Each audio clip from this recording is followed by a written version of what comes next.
Hey guys, welcome back to my channel. In today's video, we'll be doing the chapter My Greatest Olympic Prize by Jesse Owens. Now, Jesse Owens is a sportsman who participated in running broad jump, and this is a part of his you can say, the story with a very close friend. So, let's see how they started with their friendship, okay? It was the summer of 1936. The Olympic Games were being held in Berlin because Hitler childishly insisted that his performers were members of a master race. Nationalistic feelings were at an all-time high. Okay, so now it was 1936. The year is pretty important, and the Olympic Games were being held in Berlin. This is a very important part. Summer of 1936. The location is Berlin. And why was it being held in Berlin? That's because Hitler's childish, you can say, request or demand was that the performers were members of master race and everything, right? So he wanted them to perform in their own land, and all the people, the nationalistic feelings were at an all-time high. Like he says, they were all very happy about the games. They were very excited about the people from their race participating, right? So let's see how the story goes on.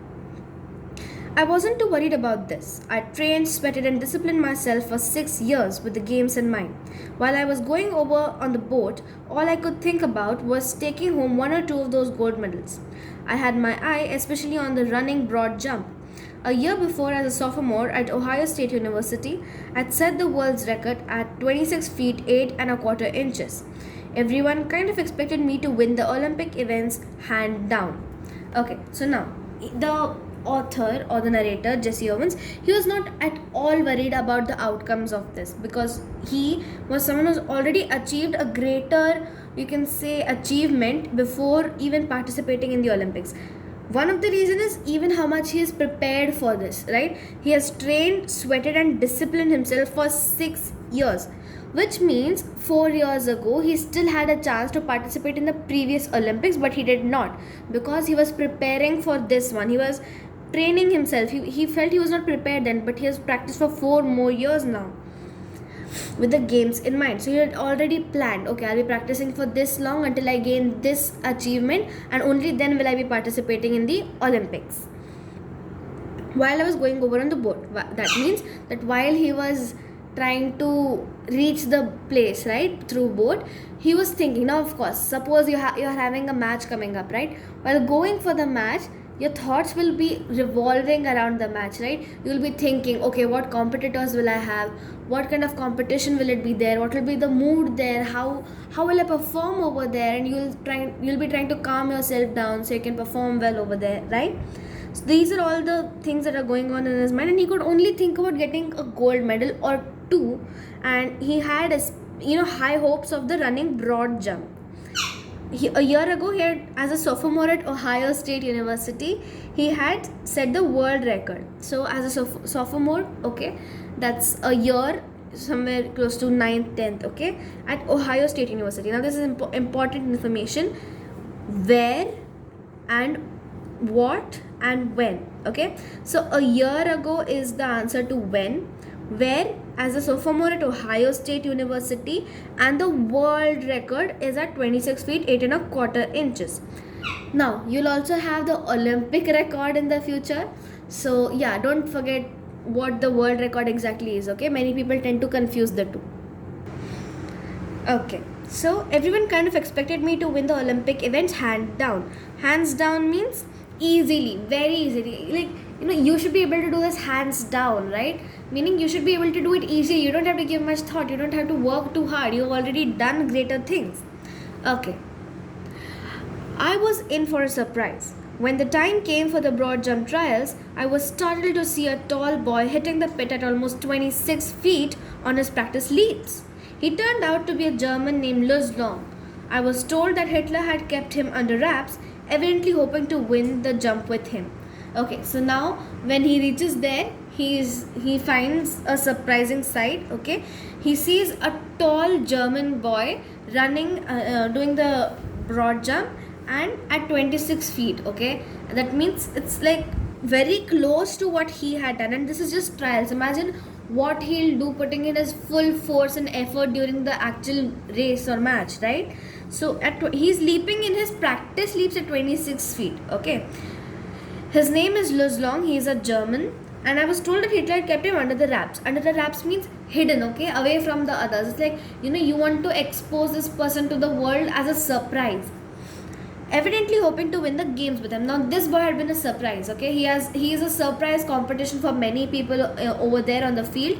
And all of a sudden, a day before, they realize that there is this person who is leaping 26 feet and only in his practice sleeps, okay. Imagine what he'll do in the actual match. Some people will be underprepared, and half the competition is won just like this. Okay, moving on. I'd guessed that if Luzlong won, it would add some new support to the Nazis' Aryan superiority theory. After all, I am a Negro, a little hot under the collar about Hitler's ways. I'm determined to go out there and really show Der Fuhrer and his master race who was superior and who wasn't. Okay, so now he was thinking that if Luzlong won, right, Hitler's master race theory or Aryan superiority theory would have another point, another validating point that would support his theory. Okay, and after all, see, now you cannot use the word Negro in your answer, it's an offensive term. You can use the word dark skinned, or you can just say African. You cannot at any cost use the word Negro. A little hot in the collar about Hitler's ways. A little hot in the collar means a little angry, not happy, unhappy, and offended almost, you can say, about Hitler's ways, about Hitler's thoughts, about his theory. I am determined to go out there and really show Der Fuhrer and his master race who was superior and who wasn't. Okay, so now Der Fuhrer is another word for Hitler, and Jesse Owens, he's determined to show Hitler who is actually superior, who is actually the master over there, right? Because he wanted to just win once against a German, just so it would be a setback to his master race or Aryan superiority theory. An angry athlete is an athlete who will make mistakes, as any coach will tell you. I was no exception. On the first of my 3 qualifying jumps, I leaped from several inches beyond the takeoff board for a foul. On the second jump, I fouled even worse. Did I come 3,000 miles for this? I thought bitterly. To foul out of the trials and make a fool of myself? Okay, so now Jesse Owens is actually angry right now to see a German doing so well, and he's even angry at the thought of the German winning and Hitler's Aryan superiority theory having a more validating point, right? So he's angry about that already, and you should know that any sport, okay, be it any sport, anger never helps a person. For a sport, you require a calm mind, you require a good composure, right? That's why most people who are into sports, they'll be told to meditate every day. They'll be told to do exercises, calming exercises, breathing exercises. That's so that they're not always in a tension, or their whole body is under control. And being angry makes you tend to make more mistakes, right? So now he is angry, and as you can see on the first 2 fouls, he is fouling pretty bad. First one, he's leaping off several inches beyond the takeoff board. Okay, so now running broad jump, what you do is, suppose this is where you're asked to jump from. You start running from here, and there's a board over here on which you set foot and jump. Okay, and from over there, it is seen that what is the distance that you cover. Now, if you take off from ahead of this, it is considered a foul. You are not selected. Okay, it's not even considered. So what he was doing is, he was jumping from beyond this point, probably from over here, that is several inches. On the second one, it was even worse. That means he was jumping from even beyond that point. Now he is fouling over here, and the thoughts coming in his mind are something that are angering him even more, right? He has come 3,000 miles, okay, for an Olympics game. He has trained for 6 years, and now he's thinking, did I come here just to make a fool out of myself in trials? Like, foul out on trials? It's just so, one, embarrassing, and 2, it's frustrating. Walking a few yards from the pit, I kicked disgustedly at the dirt. Suddenly, I felt a hand on my shoulder. I turned to look into the friendly blue eyes of the tall German broad jumper. He had easily qualified for the finals on his first attempt. He offered me a firm handshake. Okay, so he walks a few yards, meaning like a small distance from the pit, and he kicks at the dust. Now he has lost his composure. Okay, he has just lost it, and he is just trying to calm himself down. For some people, it's like, just messing up things, kicking at stuff, throwing things. That helps them vent out their anger. So this is what he's doing. He's kicking the dust. He's kicking the dirt disgustedly. Suddenly, I felt a hand on my shoulder. Now, he suddenly feels someone just grabbing his attention from the back. I turned to look into the friendly blue eyes of the tall German broad jumper. So now this is Loslong, okay? Now Loslong, he has approached Jesse Owens himself. He has kept his hand on the shoulder, and Jesse Owens looks into the eyes of the German. He had easily qualified for the finals on his first attempt. He offered me a firm handshake. Now, this person who was fouled twice, who has only one chance, is being approached by someone who is already qualified on his first attempt and is also German. Okay, now this is frustrating enough for this boy. Okay, now he is offering him a handshake. Let's see what they talk about. Jesse Owens, I'm Liz Long. I don't think we've met. He spoke English well, though with a German twist to it. Now, he says Jesse Owens, I'm Liz Long. He's introducing himself, okay? This shows that he is not someone who's actually, who has the Aryan superiority theory deep rooted in him. It's not like he is so into it. If he was so affected by that theory, he would not even have approached Jesse Owens due to his skin color alone, okay? So he approaches him, he's introducing himself, and he says, I don't think we've met. And he spoke in English with Jesse Owens, and there was a German twist to it. Now it's kind of you can say sort of funny for someone who is actually speaking an accent English. Okay, suddenly someone's coming over to you talking in a German accent. It's funny, and at the same time you can say a bit mood lightening as well. Glad to meet you, I said. Then, trying to hide my nervousness, I added, how are you? Now, he says, glad to meet you, and then he is also nervous, okay? He is talking to someone who's passed the very first attempt, okay?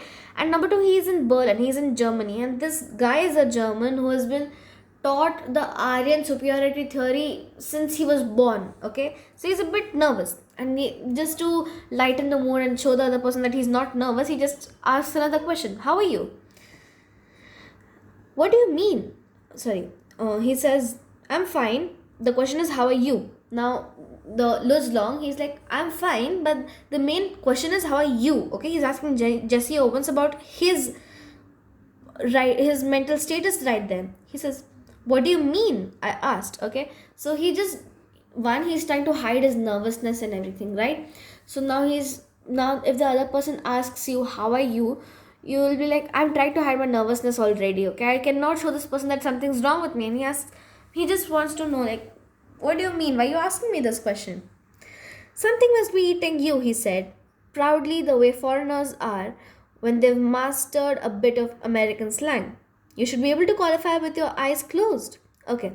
So now he says, something must be eating you. Now, this guy Luzlong, he's very proud because he's used an American slang, okay, talking to a Native American. It's basically like you go to France and you've learned a bit of French and you communicate with someone over there in French, okay.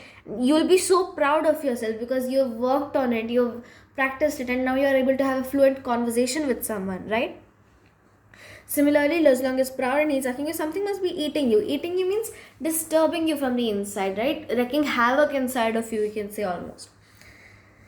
He says, you should be able to qualify with your eyes closed. Eyes closed, again, it's like hands down, okay? Easily, again. Eyes closed, easily.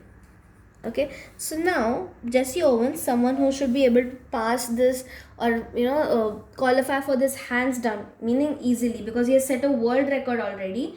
He is facing problems. So Luzlang is asking, what's the problem? Believe me, I know it, I told him, and it felt good to say that to someone. Now Jesse Owens, someone who's fouled twice and knows that he should be able to do this very easily, he says that I know that I should be able to pass it. And he's also feeling good, right? Because he's able to brag about something at that moment. For the next few minutes, we talked together. I didn't tell Long what was eating me, but he seemed to understand my anger and took pains to reassure me. Although he had been schooled in the Nazi youth movement, he didn't believe in the Aryan supremacy business any more than I did. We laughed over the fact that he really looked the part though. An inch taller than I, he had a lean, muscular frame, clear blue eyes, blonde hair, and a strikingly handsome, chiseled face. Finally, seeing that I had calmed down somewhat, he pointed to the takeoff board. Okay, now Luz Long, we'd be expecting him to be someone with, a lot of attitude, someone who is, very, you can say that he's kind of not the person who is very approachable, but here Loslang himself has approached Jesse Owens and he's talking to him. So the next 2 minutes they talk, okay, they just talk. He doesn't tell him that what's the problem with him, but Loslang seems to understand that something is wrong, so he's taking pains to reassure him. Now, Lus Long is someone who's under Hitler's direct pressure to win this game, okay? Hitler had hidden him from the world and had probably trained him vigorously, okay? But even though, approaching Jesse Owens and, encouraging him, helping him out, reduced Lus Long's chances of winning, okay? That's a huge harm done, okay? But Loslang being the friendly person, the good person on the inside, he's actually trying to help out Jesse Owens. So he says he's taking pains to reassure Jesse Owens. Meaning he's trying to calm down. This is like a sportsman to another, right? He's just trying to help him out. Although he had been schooled by the Nazi youth movement, he didn't believe in the Aryan supremacy business any more than I did. So Jesse Owens, of course, did not believe in the Aryan supremacy theory, and even though Luz Long had been schooled in the Nazi youth movement. Now this is when, during Hitler's time, even children were taught about the master race theory or the Aryan supremacy theory. They were taught that they were the greatest, they were the most superior, they were next to godliness, and that they were best at everything, okay? But Luz Long here did not believe in it any more than Jesse Owens did. But they still thought that he looked the part. He looked the classic German person, a fair guy, tall, handsome, blue eyes, and blonde hair. All of what was, Hitler's standard for being a superior power, you can say. He was an inch taller than Jesse Owens. He had a lean, muscular frame, clear blue eyes, blonde hair, and strikingly handsome chiseled face. Now, whatever I have underlined here, make sure you underline all of this in your notebook as well. One of the very common questions that is asked from this chapter is, what were the features of Luz Long, or how did Luz Long look? What are the characteristics of Luz Long? These are what you have to write, okay? In all, there are 5 points. Including the same category wise, or you can say inch taller than Jesse Owens, lean, muscular frame, clear blue eyes, blonde hair, strikingly handsome, and chiseled face. 7 points. Finally, seeing that I had calmed down somewhat, he pointed to the takeoff board. Now, finally, he realized that Jesse Owens had calmed down enough. This chit-chatting had, brought his temper down, and then he finally points at the takeoff board. Look, he said, why don't you draw a line a few inches back of the board and aim at making your takeoff from there? You'll be sure not to foul, and you'll certainly ought to jump far enough to qualify. What does it matter if you're not first in the trials? Tomorrow is what counts. So now, Luz Long is giving one great advice to Jesse Owens, okay? He's just saving Jesse Owens' luck over here. Look, why don't you draw a line a few inches on the back of the board? Now, like I explained, if you see over here, he was always stepping on or a bit beyond this board, right?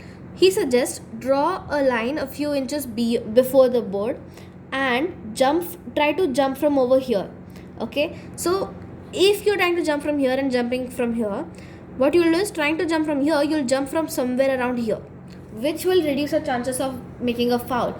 And eventually he knows that Jesse Owens will definitely jump far enough because he has set a world record. Okay, come on, who are you talking to? He set a world record and he does have the talent to at least jump these inches covered. He certainly ought to jump far enough to qualify. What does it matter if you're not first in the trials? Tomorrow is what it counts. So he's saying no matter if these inches are going to waste, because today does not count. You're probably not in the zone today, so you'll have to take off from a bit behind. But tomorrow is what counts. You do not need to be first in the trials. You have to be first tomorrow, right? Today you just need to qualify. So get that done. Suddenly, all the tension seemed to ebb out of my body as the truth of what he said hit me. Confidently, I drew a line a full foot in the back of the board and proceeded to jump from there. I qualified with almost a foot to spare. Okay, so now suddenly, as soon as Luzlong gave this idea to Jesse Owens seemed to calm down a lot. Okay, the tension in him seemed to ebb out of his body. Ebb out means get released or drains. Okay, it's basically like your pressure cooker lets go of the pressure. It's just letting go of the tension. As the truth of what he said hit me. Now, what Lozlang had said was actually true. He did not need to be first in the trials. Probably that's what he was going for, right? To be at the top right now, but it did not count. What counted was him being first the next day during the games. He confidently drew a line a full foot behind the board. Okay, as we knew, he was jumping a few inches beyond the board, right? So what he does is he takes a precaution and draws the line a whole foot beyond before the board, and jumps from there and qualifies with almost a foot to spare. Meaning, had he jumped a foot less, he would still be qualified. And had he jumped from the actual position, he would have jumped 2 feet ahead of the actual qualifying line. That night, I walked over to Luzlong's room in the Olympic Village to thank him. I knew that if it hadn't been for him, I probably wouldn't be jumping in the finals the following day. We sat in his quarters and talked for 2 long hours about track and field, ourselves, the world situation, a dozen other things. Okay. So now that night, okay, because Jesse Owens had been helped by Luzlong, he walks over to Luzlong's quarter in the Olympic Village. That is where the players will be staying, okay? When they come over for the game, that's where they'll be staying. That's, you can say, a residency or a quarter provided to them. I knew that if it hadn't been for him, I probably wouldn't be jumping in the finals the following day. Hadn't Jesse Owens been suggested to draw a line before the board and jump from there, Jesse Owens was angry. He could not think for anything for himself. Okay, think about anything for himself. So he was given this idea by Luzlong, and Luzlong is the reason he'll be competing the next day. So he's thankful to him, and he goes over to him to thank him, and they talk about random things. Okay, they talk about track and field, themselves, the world situation, and then dozen other things. If a question, there might be a sub question. Okay, they might ask, what things did Luzlong and Jesse Owens talk the night before the game? You'll have to mention these 4 things. When I finally got up to leave, we both knew that a real friendship had been formed. Luzlong would go on to the field the next day trying to beat me if he could, but I knew that he wanted me to do my best even if it meant me winning. So when they had talked about everything and it was time for him to leave and take his rest for the night, for the games the next day, they both knew that they had formed a real friendship. Okay, it was a real bond.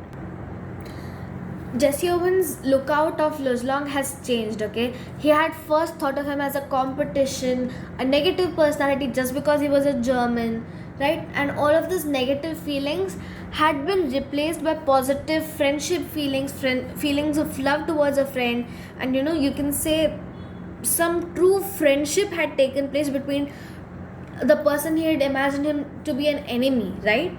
That's all because of one kind act by Luzlong. So you can see that people will never forget the way you make them feel, and so is the case over here.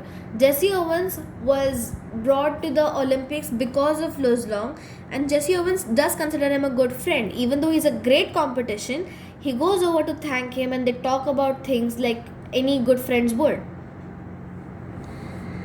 And he knew that Jesse Owens knew that Luzlong wanted him to perform his best, even if it meant Jesse Owens winning, right? Because true friends do not care who wins. It's basically both of them giving their best. As it turned out, Luzlong broke his own past record. In doing so, he pushed me onto a peak performance. I remember that at the instant I landed on my final jump, the one which set the Olympic record of 26 feet 5 and a 5/16 inches. He was at my side congratulating me, despite the fact that Hitler glared at us from the stands not 100 yards away. Luzlong shook my hand hard, and it wasn't a fake smile with a broken heart sort of grip either. So now, Luzlong broke his past record, okay? the person who was jumping 26 feet on the trial leaps, the person who had been kept a secret and trained as vigorously as no one else had been, he had broken his own record. And Jesse Owens, even though in a friendly sort of way, was pushed to his peak performance because of that, right? He knew a particular mark he had to cross. That instant on which he landed to his final jump, okay? Now the Olympic record is just different from the world record. The world record might be more, or usually more only, okay? Because if the Olympic record is more than the world record will be updated to the new month. But as you can see, the Olympic record is less than the world record over here. It is 5 and a 5/16, and the world record was 8 and a quarter inches. So the Olympic record and world record are two different things, and you must remember the different values that are given in the chapter, okay? So this Olympic record, when Jesse Owens set it, Luz Long was at his side like a good friend, okay? He was there with him, he was congratulating him, and it was the fact that Hitler was glaring, meaning staring angrily at them from not even 100 yards away, was not concerning to Luz Long. He was actually heartily congratulating a good friend, a friend he had made last night due to his kind act. Luz Long shook my hand hard, and it wasn't a fake smile with a broken heart sort of grip either. So Luz Long was genuinely happy. It was not like, what fake friends would do, just congratulate them over there, but they've probably filled with jealousy or something, or envy in their heart. It was not like that. It was a genuine handshake of actual celebration by a true friend. This is the final, you can say, the elixir of the chapter.